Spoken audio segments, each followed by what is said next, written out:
Alright, so who is Mr. Henry V and what is Henry's lab, right? So Henry V to me is Henry Vargas. Basically that can be summarized in three words, and that's why it's called Henry's Lab, because it's love, arts, and business. Those are my three greatest passions in life. They are what I am all consumed in everything that I do. It's what I encourage and try to encourage everyone else to develop in themselves. So let's go back now. Let's define that a little further, right? So you can understand me a little bit more. And talk about love. I'm talking about true love, which is the love of God, right? And the love of God is not an emotion. It's, it's not an emotion. There was a gala truck, which is like a snack, like a sweet bread thing. And I think, oh, I'd like to have them right now. So anyway, love. Love is true love I'm talking about, right? And true love is the love of God, and the love of God is not an emotion. There is an right, so I want to make that clear real quick. So there is an emotion of being in love, but being in love is not the same thing as love, true love, right? Which is in love is an emotion, true love is seven characteristic traits, seven observable characteristic traits in an individual, in yourself primarily first, and expressed towards others, and then observed to see if others exhibit those characteristic traits towards you or in themselves.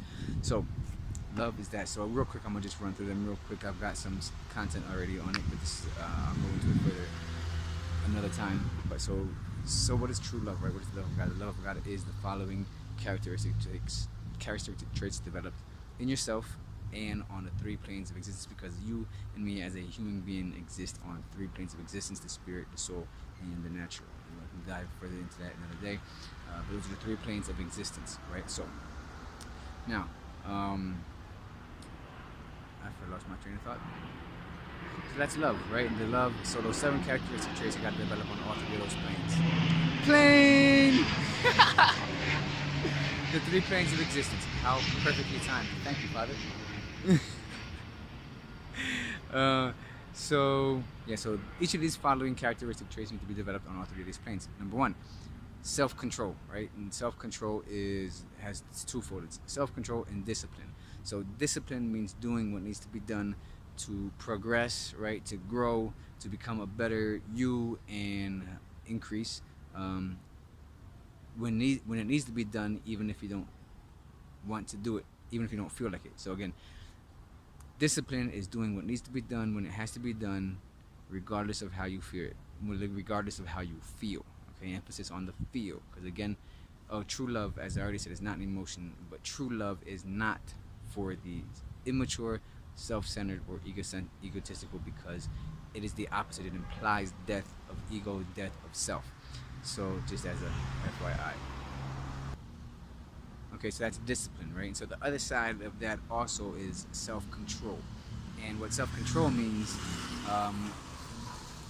keeping yourself, not allowing yourself, because it's all about you. You have your own responsibility, right, for your life. So it's about not allowing yourself to do anything that's gonna delay, damage, or be an obstacle for that progress, right? For that goal that you're looking for.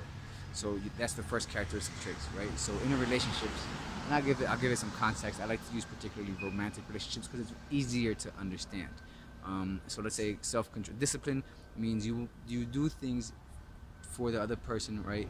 You express words to them. You express the affection in words, through messages, through audio, through gestures, gifts, and all these things, right?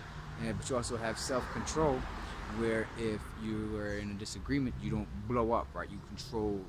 You have, and it primarily applies to your emotions, but it also applies to your actions and your thoughts. Again, the three planes of existence.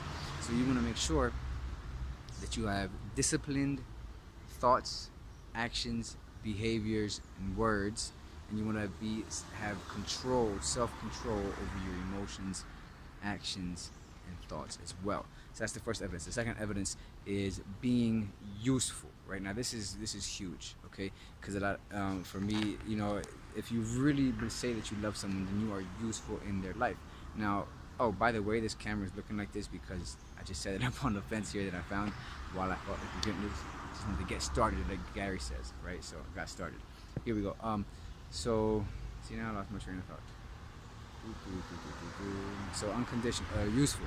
So you want to be useful in the lives of people, right? And when I talk about this in a general, most highest general term, I'm talking about the well-being, the progress, the development, the prosperity, and the health of mankind and Earth in general. Okay, and that's the widest spectrum and application of all that I'm saying. But it comes down right down to relationships, romantic relationships, business relationships, friends, art, creative expression, all of it. Okay, so it's all tied into it.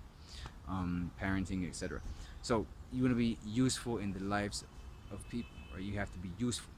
Third evidence is being emotionally supportive, or supportive in general, but emotionally supportive. And what that just basically means is that people, the world beats people up. They have to know that you can come to you, and you're gonna be encouraging. You're gonna be able to give them, encourage them and uplift them, and let them know that they can do it. That it's an obstacle, but you can keep them going and so forth. So you want to be supportive of their projects, even if, or maybe not of their projects, but at least of them, even if we don't necessarily. Another thing, even if you don't necessarily like their project, at least be supportive of them. Or let them know that it's never them that you're unapproval about. You always want to be supportive of them as an individual. Fourth evidence is loyalty. Loyalty again in thoughts, in words, and in actions. You want to be, and again, that means protecting the namesake, protecting the reputation of others, of mankind, of people, the people you're in a relationship with. So that's a very important thing. Being loyal, right? Being perseverant is the fifth one, right? So it means you wanna persevere against the obstacles, and it's you have to have the goal clear, the vision clear, so that when obstacles present themselves, you can go around them. You find a way. You don't stop. You pivot. Or you make an adjustment, but you don't stop. Right? If you really want the goal, and if you've really taken the time to get the vision on what you truly want, then you got your vision, and you make adjustments. That's all. So perseverance. The sixth thing is unconditional, and this applies again to, and I like to everything, but I like to use specifically this example because it's really impactful when people understand it, right? So unconditional is like, let's say for an example, in a relationship, in a business relationship. We're not talking about a romantic relationship. If you're in a relationship with someone, one of the persons in the relationship cheats, right, or has an affair. Well, first of all, I personally believe, here's my thought on that, is that there's both parties have equal amount, or both parties have, in general, most times, 99%, both parties have part responsibility for the affair. But not always. It's very rarely just out of lust. So anyway, let's just say that happened, right? Which happened to me. And okay, so I'll just give that example as a personal experience. I was going out with a girlfriend of mine. I had an ex-girlfriend, and things happened where I didn't. This is where I had my fault was I started hanging out more with my cousins and neglecting her. Right, so that's my part of the in the infidelity. But then her part was that she didn't express that need to me. Okay, so both parts have responsibility. And then we ended up breaking up about a month later or something about like that.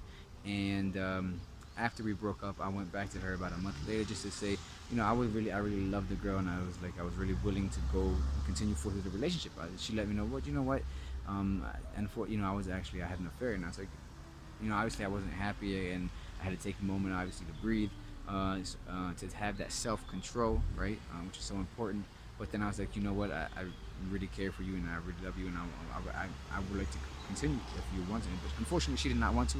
But it's okay. True love is mature, so that was her decision. I continued my life. She continued hers.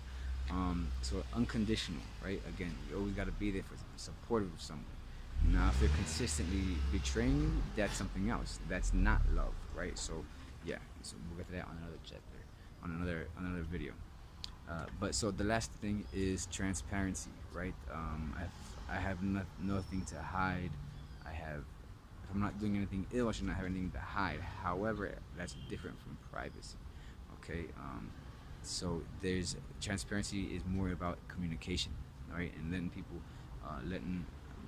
be clear, and mostly in your communication, because your communication is clear and your intent is clear, then all interactions should be clear. And obviously that's the idea. So that's what true love is. Those 7 characteristic traits developed in one, in yourself primarily, and exhibiting it out towards others.